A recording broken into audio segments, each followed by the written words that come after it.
सुनो, तुम्हारे बाबूजी तो कब के गुजर गए। अब उनका जो सामान है वो पड़े पड़े कबाड़ा हो रहा है, बेच ही दो, कुछ पैसे आ जाएंगी। बात तो सही है, अगले संडे फुर्सत में यही करेंगे।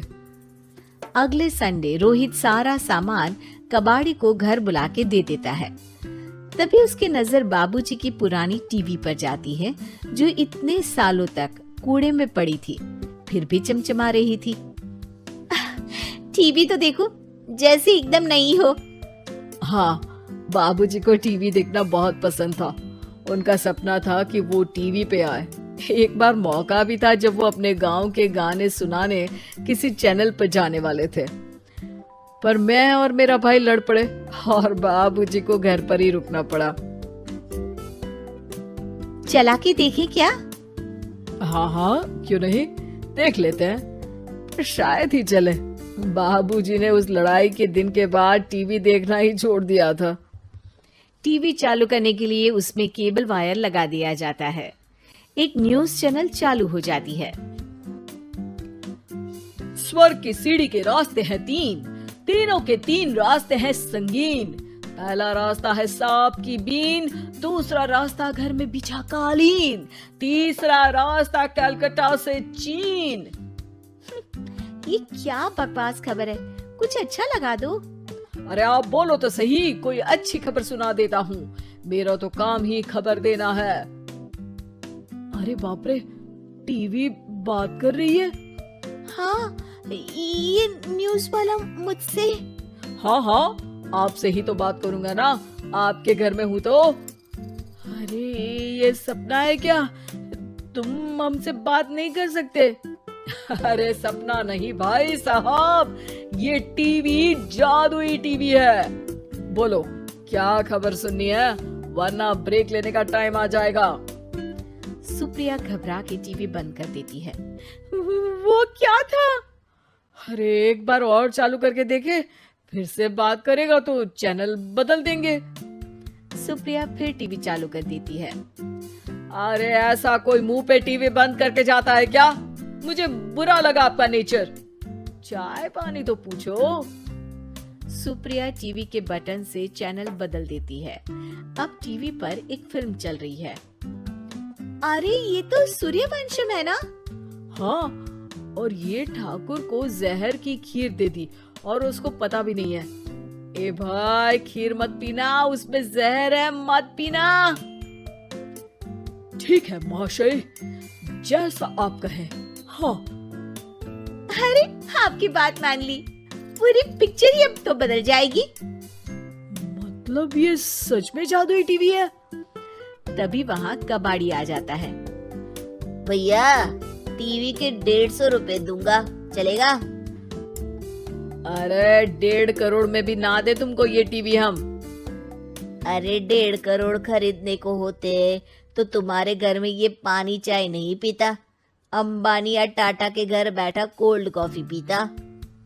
रोहित कबाड़ी का हिसाब करके उसे वहाँ से चलता करता है और अपने भाई शशिकांत को फोन लगा के बुलाता है। शशि थोड़ी ही देर में वहाँ पहुँच जाता है। क्या हो गया भैया? अरे बाबूजी का टीवी याद है? हाँ हाँ, जिसमें घुसे रहते थे हमेशा वो, और अपने को कुछ नहीं देखने देते थे। अरे वो अब जादुई टीवी बन गया है। भैया, आपकी बकवास करने की आदत अब तक नहीं गई। अरे आपके घर में बच्चे हैं, अब तो बड़ों जैसी बात करो। रोहित जाके टीवी चालू कर देता है। टीवी पर एक जादू का शो हो रहा है जिसमें एक जादूगर है। अब मैं अपनी टोपी में से कबूतर निकालूंगा। श्रिंग ब्रिंग शरिंग बम फपा फुफी फुफा बाउ।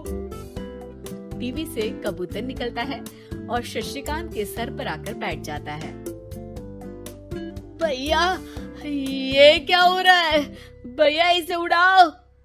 ए कबूतर, जा जा, कबूतर चल निकल। अब मैं टोपी में से सांप सुनते ही शशिकांत कांप जाता है और भाग के टीवी बंद कर देता है।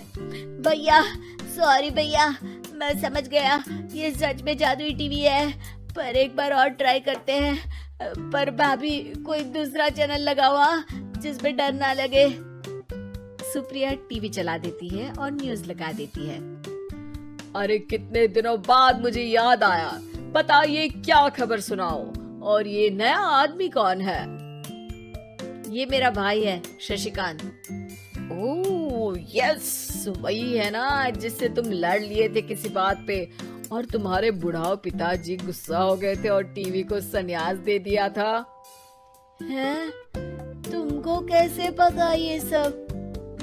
इस टीवी में रहने वाले आदमी से लेकर कबूतर तक को तुम्हारे बाबूजी और तुम्हारी बातें पता है, इसलिए तो ये जादुई टीवी है। ये टीवी क्या कर सकती है वैसे? तुम जो मांगो दे सकती है, कहानी बदल सकते हो, खबर बदल सकते हो, कोई चीज मांग सकते हो। अरे भैया, ये टीवी मैं लेके जा रहा हूँ। बाबूजी का लाडला तो मैं ही था ना। अरे ऐसे कैसे? मैं बड़ा बेटा था, अब तक मेरे घर में टीवी थी ना। अब तक कहाँ गए थे पिताजी के लाडले?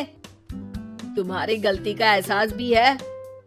अरे भैया ज्यादा ना बोलो वरना भूल गए, आपके दांत तोड़ दिए थे मैंने उस लड़ाई में। मेरी बीवी के सामने मेरी बेइज्जती करता है। रुक। दोनों भाई हाथापाई पे उतर जाते हैं। रुक, बताता हूँ तुझे कि कौन बड़ा है। अरे छोटे का दम तो देख लीजिए आप। ये खबर आपके बाबूजी को देता हूँ।